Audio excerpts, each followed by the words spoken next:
If you're searching for a happier life, I'll bet that if you quit these 10 things today, you will 10x your happiness. These 10 things that I'm sharing today will destroy your happiness if they're left unchecked. And I think most of us are probably guilty for at least 5 of them. And that's totally fine. Awareness is the first step in making positive change in your life. So let's not judge ourselves if we are doing these 10 things. So the first thing to quit for a happier life, 1, controlling the uncontrollable. There are just some things in life that we cannot control. They can be things like how other people respond to you or what other people decide to do. We can't control other people. However, what we can control is ourselves. We can control how we think, how we react, and what we do next. So next time something challenging arises that you can't control, think about what it is that you do have control over. What you do have control over is yourself. You can choose to stay calm. The more you try to control the uncontrollable in your life, the more that peace will just slip through your fingers. The next thing to quit for a happier life is something that I used to be very guilty of, and that is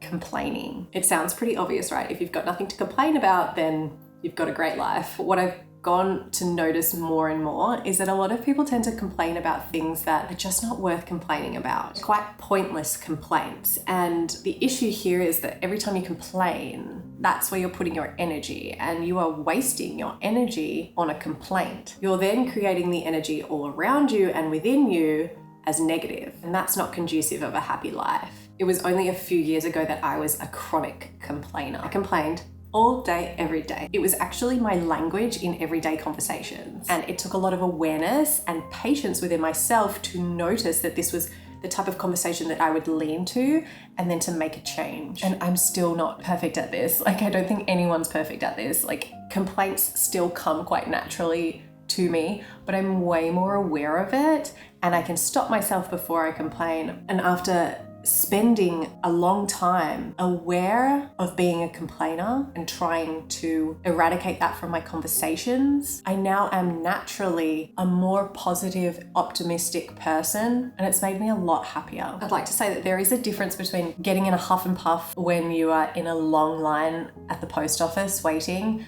compared to when you're actually sitting down and talking to a close friend about something that is bothering you or on your mind. There's a massive difference. I'm not trying to say that we can't go to our friends and our family when we're having a hard time and that we shouldn't talk about things that are hard. Absolutely not. I'm talking about these trivial daily complaints, like waiting in the line at the post office and getting in a huff and a puff, waiting in traffic, getting stuck in traffic, long lines at the supermarket, annoying people on public transport, slow walkers, or simply getting annoyed at the way that someone else does something because it wouldn't be the way that you would do it. You are wasting energy on something that is once again out of your control. And what's the point? Like, what do you gain from complaining? I think sometimes people like the validation, like when someone responds to you saying, "Oh, that is just ridiculous." It makes that person feel seen and it makes their frustration justified. The truth is that tiny hit of agreement that you get from another person when you're complaining doesn't actually fix anything. It doesn't solve anything. It just reinforces the negativity and keeps you stuck in a loop where venting replaces your peace and happiness. If you notice that you are a chronic complainer, especially in those small talk conversations, just notice it in at the time, and then try to replace your conversations with saying something more positive. And it will just, over time, it will just become a habit that you lean to having more positive conversations than complaining conversations. Say if it was raining and you say, "Oh, it's miserable today and it's always raining when I need to get things done." You can replace that with, "It's raining heavy today and I actually really do love the rain from time to time. I love the sound of the rain on the window," or something like that. You become a more positive, optimistic, vibrant person. Your entire energy changes, and then you attract more of that positivity and energy into your life. Hence how it increases your happiness. Look at this beautiful sun coming in. Isn't that nice? All right, the next thing to quit for a happier life is trying to make everyone else happy. Hands up if you're currently trying to work on this one right now. As a recovering people pleaser, I am indeed working on this one right now. The thing we need to realize is that whenever you try to focus on making everyone else happy, unfortunately, it's usually at the cost of your own happiness. And it's not often that obvious, which is why it's really easy to hide behind the label of, well, I'm just trying to be a good person. I'm trying to be a kind person. Therefore, I want people to think of me and think of happiness. And while that is really nice, it's actually still possible to be a really kind, caring person and also put yourself and your needs first every once in a while. Disappointing people is okay. Their happiness is not down to you to provide for them. Your job is your happiness. And that may sound selfish, but it's actually not. It's actually just mindful self-care. It goes back to that, make sure you look after yourself first so that you are in the position to be able to look after other people. Your aim is to look after yourself and not bend over backwards to impress every person that you meet and try to morph yourself into a person that you think other people will like. You will be your happiest when you present yourself as your authentic self and prioritize your health and your needs. I talk a lot more detail about this in a previous video, something about how to stop becoming a people pleaser, so I'll link that above. But for now, this is a really great question to ask yourself. So ask yourself now, am I abandoning myself to be liked? I realized recently that I was abandoning myself to be liked by a certain group of people. And the moment I realized it and was aware of it, I could suddenly let go of that feeling of wanting to be liked by all of them. It was an instant feeling of relief, like I can actually be myself. Tea break. Okay, the next thing to quit for a happier life is living in the past. Oh boy, this is a big one, hey? When we live in the past, we rob ourselves of the joy that we can feel right now in the present. So what does it mean to live in the past? Thinking about things we wish we did differently, can't control. Replaying old painful memories, also can't control, can't change what happened. Clinging to the good old days, wishing they were back, also can't control, can't make them come back. All of those things we can't control. And when we ruminate on them, so when we think over and over and over again about these things from the past, and we wish that they had played out differently, we're just torturing our minds. That's all we're doing. It's okay to think about something you did in the past and then to learn from it so that you don't make that same mistake in the future. But what I'm saying is it's not okay to ruminate on it. It's not okay to go over that thing over and over and over and over again in your mind. That rumination of those past events, that is causing massive problems with our happiness in the present. We only have one right now. And right now we can choose to move forward one small step at a time. So every time you notice that you are replaying the past in your head, just notice it. That's the perfect first step. Notice that you were doing that in your head. So you can try and make it a goal this week to notice when you are living in the past. And then what you want to do is talk to yourself nicely. Tell yourself there's nothing you can do about that now. Let's leave that. Let's leave it in the past because there's nothing we can do about it. And let's focus on what we can do today moving forward. Our levels of happiness are defined by how much time we spend in the now. So that brings me to the next thing to quit for a happier life, and that is worrying. Don't we all wish we could worry less? Yes, that's a very obvious one. Worry less, more happy. Easier said than done, right? Yes, but I have some tips for you. So when it comes to worrying is often associated with things that may happen in the future. And we know that the future is also not the now. Worrying is a tough one for me because a lot of my worrying tends to stem from preparing for the worst. I think that when I worry about all the things that may happen, I can then be really prepared for when they do happen to soften the blow a bit. And I have been a chronic worrier for years. So trust me, I know about this topic and it's something I am working on and have improved on so much over the past few years. What I have realized is that worry doesn't actually protect me. Even though I think it's protecting me, I think that that's what it's doing. It's not protecting me. It actually just exhausts me by putting me in this constant state of overwhelm and anxiety. Worry creates the illusion that I'm in control and then just takes away from my peace in the present. Preparation is useful, but worry is not. Worry then crosses the line into mental rehearsals of pain that hasn't even happened yet. And we know from studies that our mind doesn't differentiate about what we imagine, what we think, compared to what we actually do experience. So when we are worrying so much about things that may happen in the future, our mind doesn't know the difference. So it is preparing our body. It is like putting us in that fight or flight response and preparing us in that moment for that potential awful thing that may happen that we're worrying about. And when our body is in that state, we're anxious, we're overwhelmed, our immune system is depleted, we start getting sick, and then that's how our worry can really rob our happiness in a completely different way. Let's look at an example of worry. So maybe you're putting on an event and your worry is, what if I don't sell enough tickets for my event and I lose all the money that I've put into hiring the venue? That kind of thought can feel productive, like you are being really responsible, but really it's just fear disguised as planning. Firstly, dwelling on that worry it's useless. It's not doing anything. Taking action to sell tickets, that's good, but dwelling on the worry, not helpful, because it hasn't happened yet. And if it does happen, you'll face it. You'll face it then, you'll know what to do then. Don't worry about it until it has happened, because you'll need your energy and you'll need your decision making for that moment. Just focus on what you can control, and that is different ways to sell your tickets to the event. If you don't sell the tickets, you'll figure it out. You're resourceful, you're hardworking, you will figure it out. It's okay. Right now, all your worry is doing is actually robbing you from the energy that you need to be creative, to be confident, and to actually make the event a success. So it is time to stop worrying about things that haven't happened yet or that might. You can repeat this affirmation: I trust myself to handle whatever comes. The next thing to quit for a happier life is making decisions based on fear. When you decide to not do an online course because you're scared that you're not smart enough, you're choosing fear. When you decide to not go on that double date because you're nervous about your social anxiety, you're choosing fear. When you decide not to post your creative work on social media because you are worried about what people think, you're choosing fear.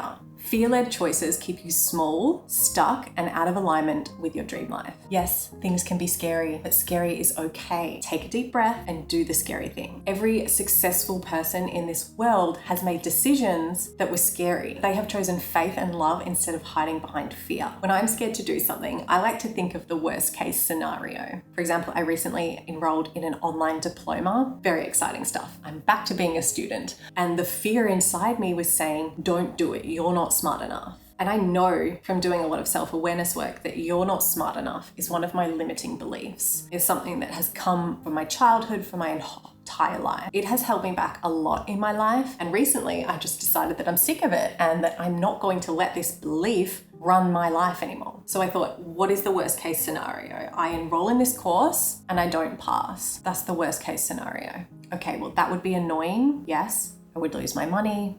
I would maybe have to apply for an extension, maybe have to try again, or maybe I would then decide that that's not what I want to do, and I've spent probably years working on something that hasn't really given me the result that I wanted. That's the worst case scenario. And then after I say that out loud, I instantly feel a sense of relief. I go, oh yeah, that's just the worst case scenario, but like, I'll be okay because I'll be able to move forward after that. I'll figure it out in the time. If I don't pass, I'll figure it out. And I would have had these years of experience doing something that has challenged me and has made me grow. With growth comes happiness. But I would never have grown. I would never have gotten anywhere if I didn't make the decision that was scaring me. If I didn't just do it anyway. That is how you push through fear, because your growth will be stagnant unless you face fear and just do it anyway. What's the worst that could happen? Answer that question for yourself. When you say it out loud, when you say the worst case scenario, you will relax a little bit.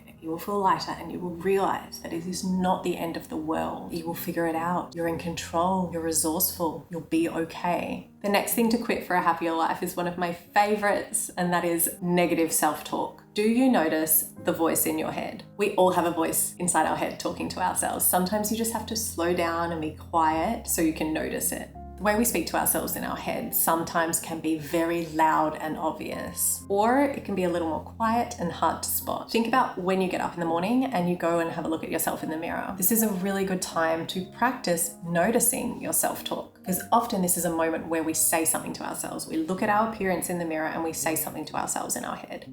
Practice noticing what you're saying. What is your inner voice saying in that moment? Because the way that you speak to yourself ends up being the entire blueprint for your life. I honestly think that out of all the points I'm talking about today, inner voice is probably the most important for cultivating a happy life. You've got to get good at noticing your inner voice. Make it your mission for the next week to notice it. And the idea is that when you notice your voice talking negative to you, the idea is to interrupt the pattern of the negative talk. by replacing the negative thought with something that's more positive. So this can literally be you talking to yourself in your head going, oh, hold on, Emily, that's negative. Like, let's not talk to ourselves like that. Let's say something more positive. It can be like that. It can be saying it out loud, like people talk to themselves, whether it's out loud or in your head, up to you totally. But notice and talk to yourself. You have a relationship with yourself. Your relationship is with your inner thoughts, your inner critic, your inner talk. You and your inner talk. Think of it as kind of like two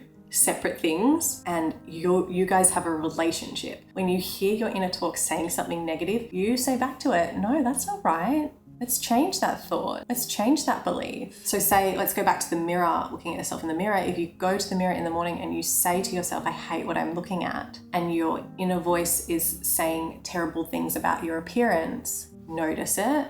Don't get all judgmental. Don't get angry at yourself for having that inner thought, because you've been saying this for years, probably. It's a habit. It's a habit of you saying that to yourself in the mirror. Notice it and then say something more positive to yourself. So sometimes it's hard to go ahead straight away and say, I love myself when you look in the mirror. So instead, you can kind of start with baby steps, and you can say something like, I am learning to love myself. That's sometimes a bit easier than going straight to, I love myself. And then you can build the belief and keep saying that to yourself every morning. When you catch yourself saying something bad about yourself or your appearance throughout the day, remind yourself, I am learning to love myself. Eventually, you start saying this more and more and more and more. Those neural pathways in your brain will become stronger and stronger. And eventually, over time, you will believe that new belief, I'm learning to love myself. And then maybe you're ready to say, I do love myself. I love what I see in the mirror today. And maybe that becomes your belief eventually. You work towards it, and it's just a matter of doing it every single day, for weeks, for months, for however long it takes. You will see a change. Months later, you will see a little change, and it will feel funny at first,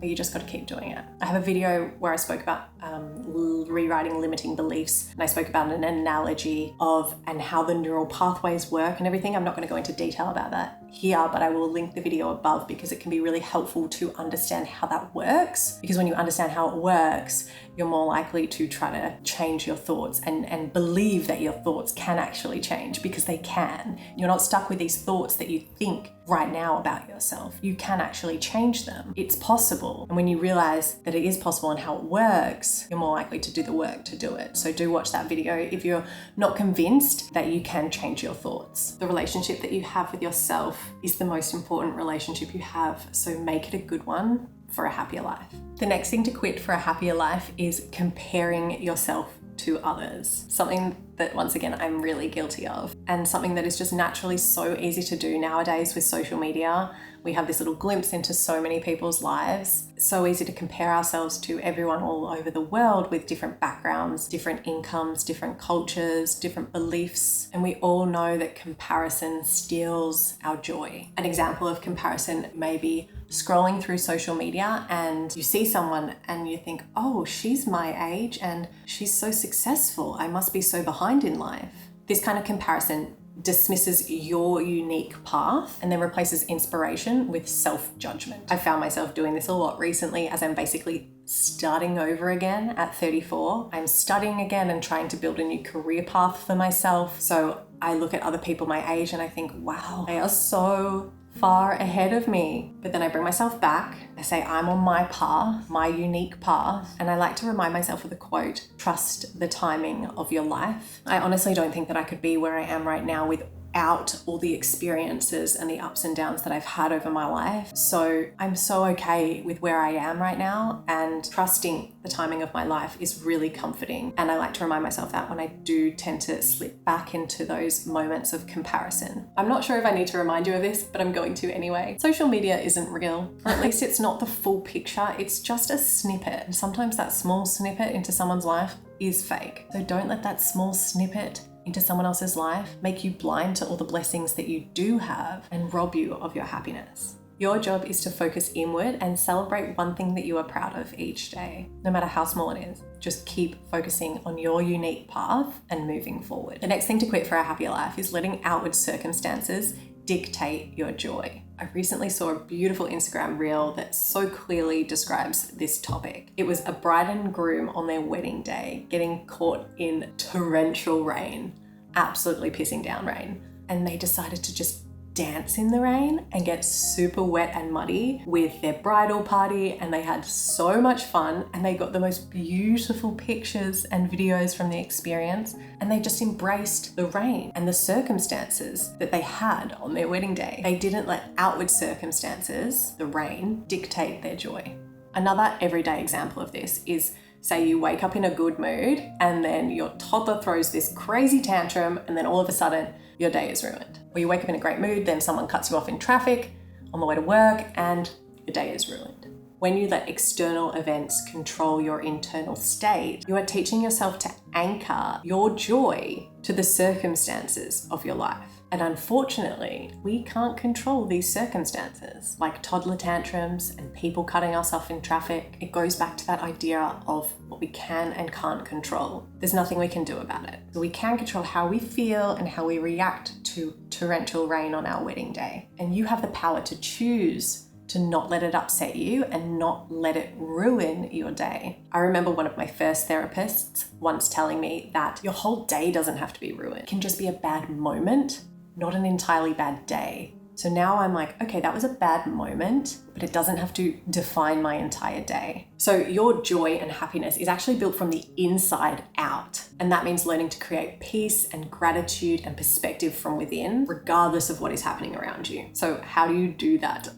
Well, you pause before reacting. You breathe before speaking. You notice the story that you're telling yourself in your head and you ask yourself, is this helping me or hurting me? You build daily practices like journaling or meditation or simply just labeling things that you're grateful for. That reconnects you to the present moment. You remind yourself that just because something happened, it doesn't mean that it has to own you. And little by little, you stop outsourcing your joy from what's happening out there and you start building it internally. The next thing to quit for a happier life is being judgmental. I believe that a lot of people are judgmental because it gives them a sense of security and control and superiority. For a brief moment, it makes them feel better about themselves and it boosts their ego. Also, if someone has grown up with very judgmental parents, that may then be their conditioning and that may rub off on them, and in turn, they just become more judgmental people because that's what they've grown up to know.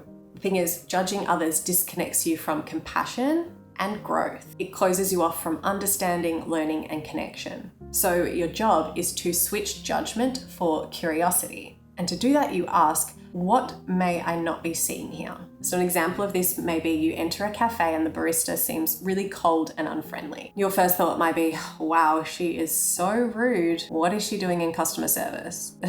We've all had this thought, right? But instead of judging, what you need to do is switch to curiosity. And you ask, what may I not be seeing or understanding here? Maybe she's exhausted from doing a double shift. Maybe she's dealing with some really heavy things at home. Maybe she just got a text message that has blown her world apart. Maybe she just had a really difficult customer ahead of you and that's thrown her off. We all know that when things are happening in our lives, really heavy stuff, we often cannot show up as the same happy person, energetic, friendly person. So when you decide to not judge and ask what you're missing, I like to kind of think of it as like leading with empathy. I think I've spoken about this in a previous video, but sometimes I like to just tell myself a little story in my head. Particularly when I encounter really bad customer service or something, I just go in my head, oh, I wonder what that poor person has been through today. I wonder what they're going through in their life. It must be pretty heavy for them to be acting this way to other people in public. And that, like, I'm not excusing them for their behavior. Like, some people are just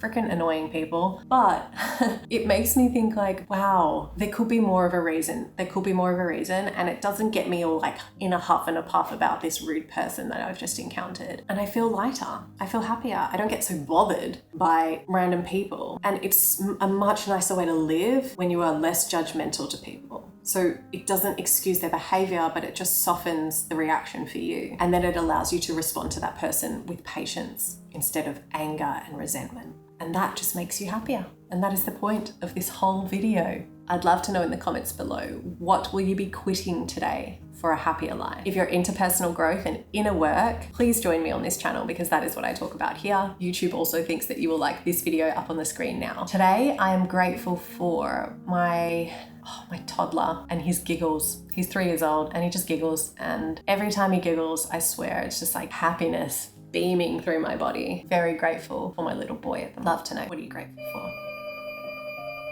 Oh, I think I got a package. Yay.